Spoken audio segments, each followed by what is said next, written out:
This is from Justina Robson's When Demons Die. 1. Voulez-vous? Sun on the water. Across the canal, a solitary writer sits on a balcony, scratching a pen along a line.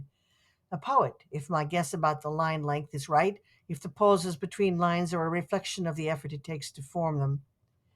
From here, the view over the lagoon is spectacular. The mansions spread their largesse and their flags to the wind coming off the deserts to the south. Dirigibles of every color and size parley their way across the air currents, off-pushers negotiating by shouts and flung imps with one another as to who has right of way.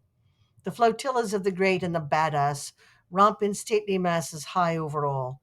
A steady confetti of party detritus floats or plummets toward the thick green waters far below as the celebration and tumult rocks on endlessly through the afternoon, longing as we all long for the cool of night.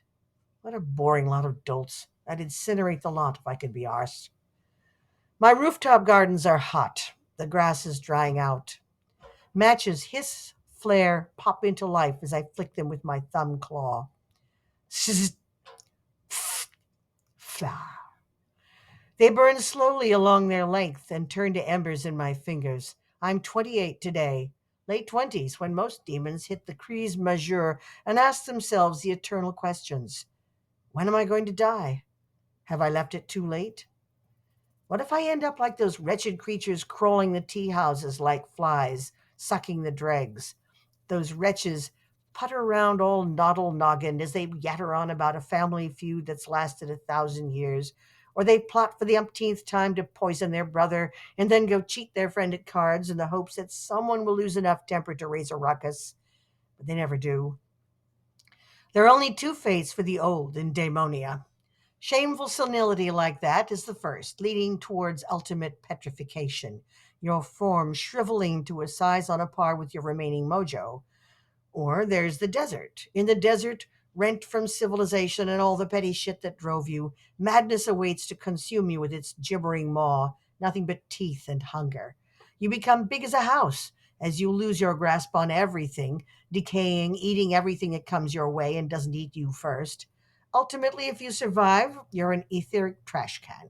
Sure, power. Power enough to make a world light on fire, but not one thought left to shape it with. Floating up with the corpses of the pathetic year on year until who even knows what happens then? None of them have ever come back from the outer sands to tell us, and nobody's bored enough to go looking. Fuck that shit. So, demons have three options. One, a blaze of glory, kapow! Or two, wait it out doing nothing until you turn to stone. Or three, head into the desert, fight, eat, repeat until end. Glory has meaning. Glory was my thing. I was glorious. But here I am, burning matches on a roof. Justina Robson's When Demons Die is available at bookviewcafe.com.